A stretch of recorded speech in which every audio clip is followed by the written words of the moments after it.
Today, you are going to get a front row seat to the behind-the-scenes story of how the 1987 Rugby World Cup was won with All Blacks captain David Kirk. David, welcome to Front Row Rugby. Hello, Peter. I'm happy to be here.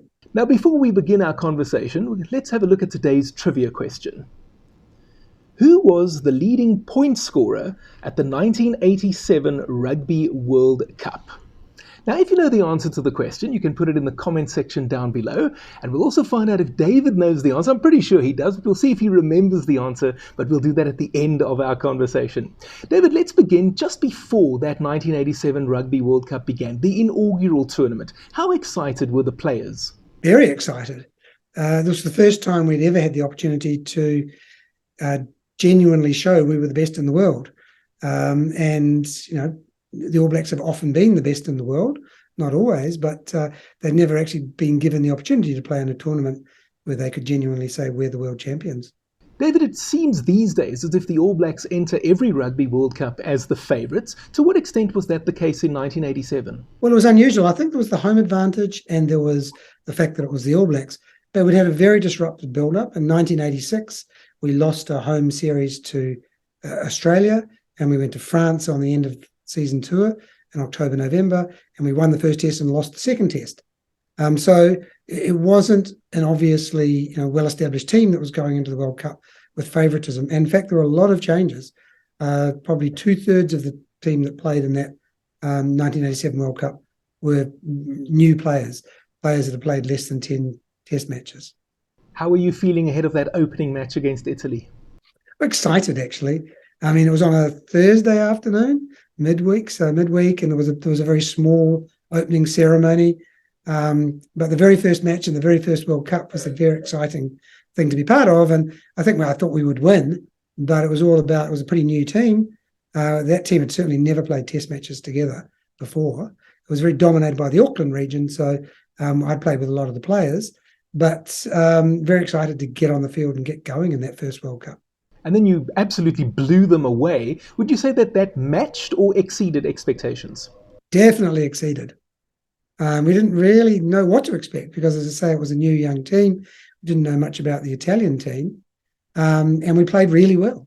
We played very, fluent, attacking rugby, lots of ball handling, lots of backing up, lots of tries.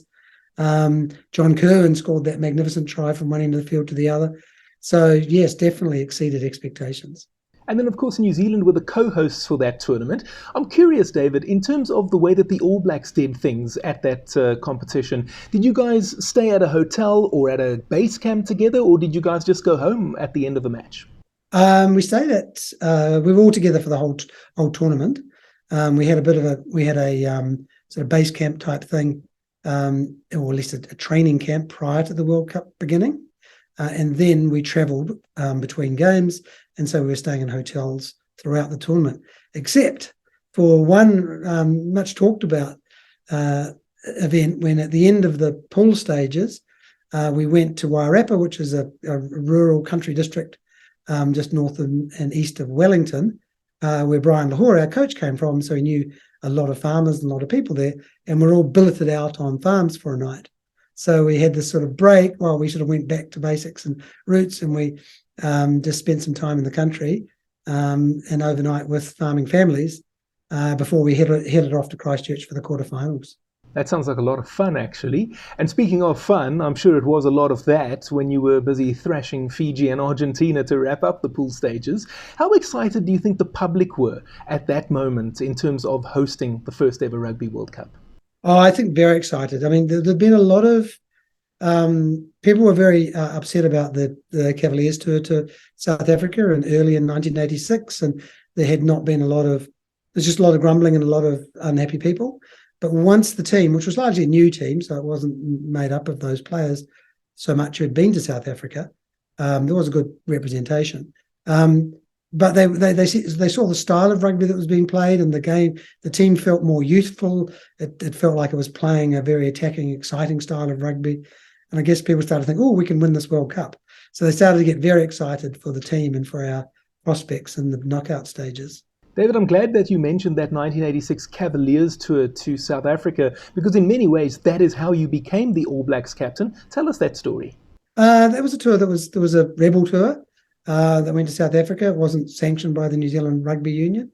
I didn't go on that tour. And the players that when they came back from that tour after a couple of months, they were banned for two test matches. So that was my first period as captain of the All Blacks during the period when they were banned, and then I continued after that. But I didn't captain the team in France at the end of that same year, 1986. And how would you describe your leadership style? Leadership style, well, I think it's clear, it's performance orientated, like every New Zealander and probably most national teams around the world. You're very focused on winning, and so high expectations, clear expectations set with people, but also pretty collaborative. I mean, that's been my leadership style throughout, really, in my career after rugby, but certainly was in rugby as well. I don't know how to fix scrums if scrums aren't going well, and the outside backs know more about what's going on out there, and always worked in real partnership with my first 5'8", or fly half, as it's called in other parts of the world, to run the game. And so I was always listening and learning and delegating, if you like, to other people, but also being a bit of a bit bossy around the high level of expectations we have, and making sure people performed well. And on the topic of leadership, David, obviously as the captain, you need to draw the line between being the leader and being too buddy-buddy with your teammates. How did you manage that? I think that there's tradition in the All Blacks where the captain always rooms alone. So normally people are rooming with a partner, someone else. So there's two people in a room at hotels, but the captain's always on their own. And I think you do consistently have to take responsibility for things. So when there's a question to be answered or a decision to be made, you have to step up and you have to make that decision. And that sets you aside. And after over a period of time, pretty brief, people look to you to lead. And so you become that person who is leading and who is is expected to make decisions. And you certainly are not going out and leading the charge on socializing. In those days, it was drinking and having a good time. Nowadays, they're a bit more careful. But so you've got to be careful and sort of hold yourself back when it comes to those fun social times. You mentioned that you guys made your way to Christchurch for the quarterfinals. That was against Scotland, another convincing victory for the All Blacks. At that stage, it appeared as if you guys were steamrolling your way to the title. What were your feelings at that moment? Yeah, I mean, Scotland was interesting because Scotland drew with France, the eventual other finalists, and clearly the second best team in the tournament as they went on. They drew with them in the pool stages. So, Scotland was a good team. And Scotland, I'm pretty sure, had won the Five Nations or been the best non-French, the best home nation, as they used to call them, best of the four, leading into the World Cup. So they were a bit unlucky. In fact, they're very unlucky. And I think this year's World Cup's interesting too, because there are going to be some very good teams that go out of the quarter, or at least one very good team that goes out of the quarterfinal, possibly two, because I think everyone's stacked on one side of the draw. But I think in those days it was Scotland who was unlucky. They met the eventual winner in the quarterfinal. So it was a tough game. We had to work hard. I mean, we scored 2 tries, which was the fewest number of tries we scored in any game in the tournament. We scored 3 in the final, yeah. So we only scored 2 tries against them, and we scored them in the last 20 minutes. So we stayed ahead for most of the game because we kicked penalties, and we certainly had possession and position dominance, but it was hard to score. So, but in the end, we won by 30 points to 3. So it sounds like we won easily, but it was a good test for us, and it was a good test at the right time. Because we come out of well-won pool games, and then we ran into probably the 3rd best team in the tournament, and we had to work hard. So it was good for us at the time. Do you really know your rugby? Do you always get your predictions right? Why not make some money then? Open an account right now with Tic Tac Bets and get up to 2,000 Rand and 20 spins with your first deposit. The link is appearing on your screen, and I'll also put it in the description area. Please note that this is an affiliate link and I will make a little commission on it. Winners know when to stop. National Responsible Gambling Program. Toll-free helpline 0800 006 008. No persons under the age of 18 years are permitted to gamble. And what was your relationship like with Brian Lochore? What was my relationship with Brian? Oh, it was great, really good. He's a wonderful man. He was an All Black captain himself, so he knew what players were going through. He'd been around New Zealand rugby for a long time. He played in the 60s and very early 70s. He was a man. He was a people's coach. He led or coached or managed through getting the best out of people. He wasn't overly technical, so we didn't spend a lot of time talking about technical things. So he was all about expecting players to prepare themselves well, to take responsibility for the technical side of the game, whether it's lineouts or breakdowns or scrums or passing or back moves.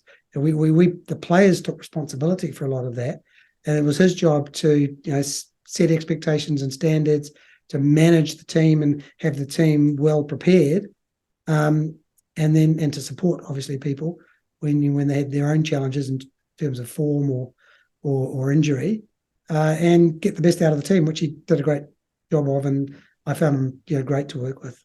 Now, given that the tournament was co-hosted by Australia, how enjoyable was it for you guys to actually go that side to play your semi-final in Brisbane, or was that actually more of an inconvenience? No, it was good. We felt good. We felt like it was the whole tournament was an investigation. It was an experimentation. The first ever World Cup final. Seeing Wales and Ireland play in New Zealand, they never ever played outside their own one or other of their own two countries before that, and so everything was new and everything was different. So packing up and shipping off to Australia to play Wales in the semi-final was just another exciting step on the journey. And I think deep down we felt like we're playing really well. Wales and England fought out a pretty uninspiring quarterfinal. So either of those teams we felt we were likely to beat, and so it turned out to be. Indeed the case. Now, I know that they had a man sent off and you fancied your chances against them, but 49-6 is still a pretty big hiding, right? Yeah, we were already well underway before they had the man sent off us in the second half. So we played very well that game as well, but they weren't as good as Scotland. I mean, neither England nor Ireland nor Wales were as good as Scotland. So we actually normally you play a harder team in the semi-final. We actually ended up playing a team that wasn't as good because they'd come through an easier part of the draw. But we played very well. We played really well. I was very annoyed though because we gave up a try to them. We shouldn't have given up a try. They one converted try for them, the 6. We scored about probably 8 tries, but it was frustrating to me. We shouldn't have given up that try. It's all about excellence, right? So the semi-final, the day before, Australia and France, that was actually quite a memorable match, possibly the match of the tournament. I know that you guys would have watched that. Did you have any preference over who you would play in the final? Yeah, we did. We actually, both teams, I mean, different people would have different preferences, but both teams, we would have liked to play either of them in the final because we lost to both of them the last time we played them. So we lost in the home series to Australia in 1986, including the final test, the deciding test. They won. In fact, that's still the last time they've won on Eden Park.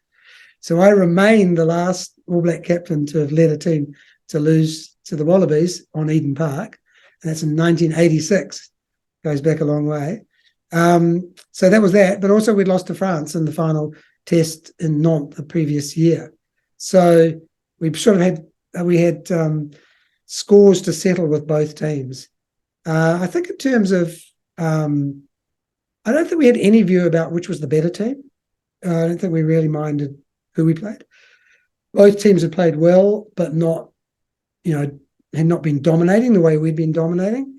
So I think there was a good semi-final. Certainly Australia was right up there, 2, 3, 4 in terms of the best teams at the tournament.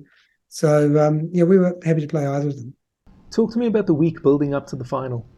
Well, in some ways it was the least, or it was a funny week because mentally it was the most pressured week because we're building up and everyone's nervous and we're doing things. But sort of physically, it was the least pressured week. We really took the foot off the throttle when it came to hard training because we played our semi-final on a Sunday, flown back to New Zealand on a Monday. We had a sort of casual run. Reasonable run, a sort of well-structured run, but not a physical run on the Tuesday. We'd done very little on the Wednesday. We'd had a full run, full training, and lineouts, scrums, and playing together. working on our moves, which we'd been more or less doing the same thing for 6 weeks now. So about a heavy run on the Thursday, and then we went to the beach and had a walk along the beach and just relaxed. On the Friday in the morning, everyone just completely chilled out, and then of course next day Saturday in the game. So it was quite a relaxed build-up actually. I'd say only the Thursday was an intense training session. Apart from that, we were pretty relaxed. And how were you feeling on the morning of the final? I was feeling like nervous. But I was also feeling like there's history to be made here, and I know this team is good enough. And I was feeling my biggest worry, if you like, was that we would not live up to our own expectations. I mean, of course, you care about New Zealanders and fans and family and friends who are all watching you and want you to do well, and you're concerned about letting them down. But I was much more concerned about the team not performing to the ability the way we'd played throughout the whole tournament. It would have been just a tragedy to let it all slip on the biggest day. And so that was probably my biggest worry. I didn't worry about performance of other individual players or our tactics. We knew exactly how we wanted to play the game. We knew exactly what was necessary to win the game. We just had to do it. And in the match itself, again, another comfortable scoreline in terms of the victory for the All Blacks. At what point did you feel that you had it wrapped up? After I scored my try. Definitively, that was the moment. If you see the video footage, you see me sort of hammering the ground after scoring the try. And the reason was that I knew I just had this overwhelming feeling that we were going to win the match.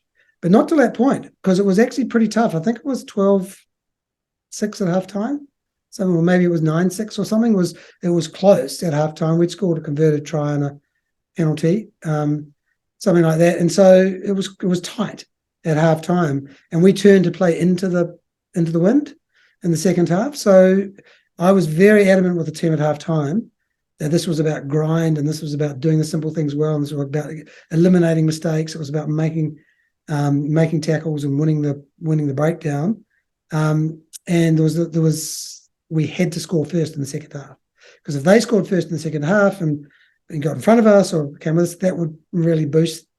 So we played a bit of a grinding second half until that sort of magic 5 minutes when I scored my try, and then we went back to the kickoff and they kicked off and I made another break, and then Wayne Shelford picked it up and passed to John Kerwin and he scored. So it was probably a magic 2 minutes that we scored 2 tries, and that really put the game out of reach of France. Hey, if you're enjoying this video, why not consider becoming a patron? You can click on my Patreon link, I'll put it on the screen as well as in the description box, and there will be great benefits for members. Let's get back to the interview. So what did it feel like when the referee blew the final whistle and you were the first ever Rugby World Champions? It felt wonderful. It was joyous. I felt like, but more than sort of that sort of naked jumping around joy, it was more of a deep satisfaction. It's been a long, hard road, and we've done it. We've won. So, and going with that satisfaction is a degree of relief that you've been living on this edge for a long time, and particularly in the build up to the final and in the final, and living on the edge, knowing that it was there if we were good enough to take it, and then finally it's done. And so there was a sense of deep satisfaction, sort of real appreciation of the players around you, because and you look at all the players and everyone's so happy, and you just think, wow, I've just played with the first ever World Cup winning team, and these players are some of the best players in the world, and some of them are the best players. They'll be comparable to the best players they've ever been in their positions. So I felt very privileged to have played with them, but it was sort of satisfaction and relief. And a little bit later, when probably after the award, it was more like, not sadness, but a melancholy that it's all over, that we've reached the peak. We've climbed Mount Everest, we put the flag in there, and now we have to start walking down again. There was a sense that it was all over, and it was kind of a little bit of melancholy in that sense. As the captain, you actually get to have a second joyous moment, and that is when you receive the Rugby World Cup trophy, the Webb Ellis Cup, and hoist it up into the air. Tell me about that moment. Yeah, I mean, it's almost indescribable, really. But you are waiting for it. At least I was waiting for it. I was thinking, I'm looking forward to having, pass it because there were speeches and they were holding it and everything, and then Albert Farras it was, who was the chairman of World Rugby at the time, he turned to me, and so I turned to him, and then he passed me the cup. And it's just that you reach out for it, and just that feeling. It's not greedy, you're not grabbing it, but you're just feeling, this is an incredible moment. And even more incredible actually than just taking the cup is turning back to the ground, because everyone had come out of the stands and had invaded the pitch. They call it invaded the pitch these days, but just they'd run onto the pitch. So it was just a sea of faces all on the pitch and in the stands around. And then it was sort of quiet. It wasn't as mumbling. But then you put the cup up and everyone cheered, and there's a few words to say. It's pretty hard to describe. It's just a lot of energy flows into you from all the people that are on the field and around you, and you just feel again joy, but just it's feeling you haven't felt before. Really, it's just an engagement with all of the crowd.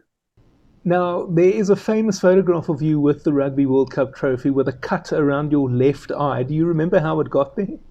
I do, very well. It was very close to the line in the second half. After we'd scored the 2 tries, I think, so it was late in the game. And the ball came out, sort of shot out a bit sideways from we were only 2 or 3 meters from the line. It was one of those hammering mauls, and it went out, and I picked the ball up and tried to stay really low to the ground to drive in to score a try. And a defender also lowered themselves to make the tackle, and my eye went straight into their knee. So really, I got kneed in the eye. As the person was crouching, their knee came towards me, and I was diving. My head went towards him, so I got kneed in the eye. And I knew it was a blow. It didn't worry me too much. But once we sort of got up, and I think it was a scrum or something, put my hand up there, I saw that blood was running. So in those days, none of this going off to the blood bin. Someone came on very quickly, and they got Vaseline, petroleum jelly, and just rubbed it into the cut to stop the bleeding. And that was the only treatment I had for the eye until Monday morning when I went to hospital and got it stitched up. I know you live in Sydney these days, David, but whenever you're back in New Zealand, what is the reaction from the general public? I think a certain segment of the public, probably people who are over 40 years of age, would be more likely to recognise me, but certainly less so than when I was younger, because I'm getting older, I guess, and changing, and more rugby faces and more rugby personalities have taken centre stage, and quite rightly. So people are more attuned to the younger generation of players, but in older generations of New Zealanders, definitely, and people certainly recognise my name.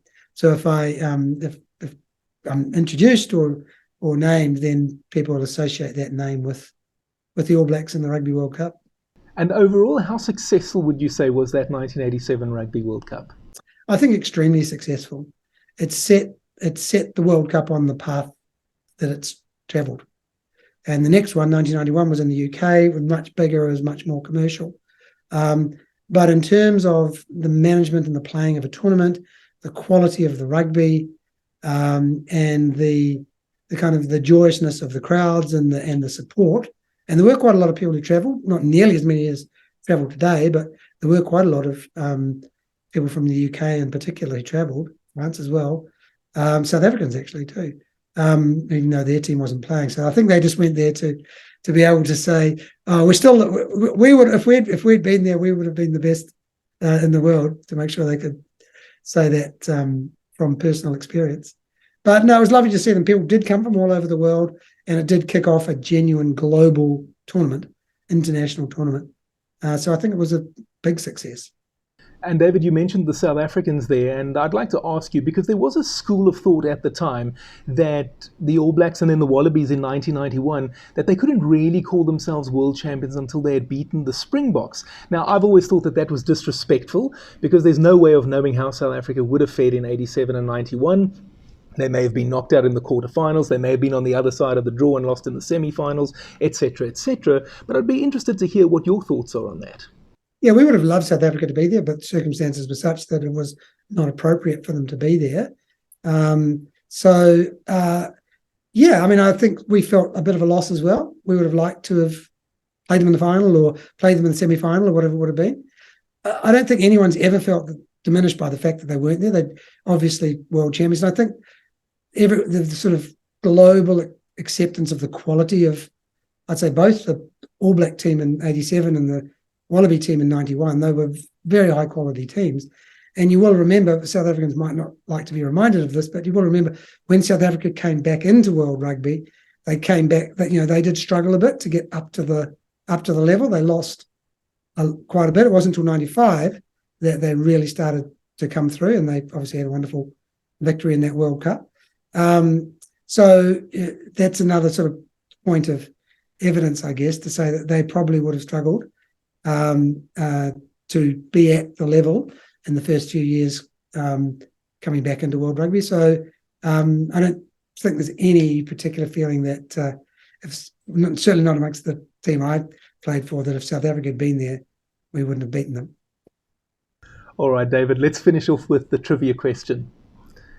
Who was the leading point scorer at the 1987 Rugby World Cup? David, I'm pretty sure you're going to know the answer, but let's check. Grant Fox.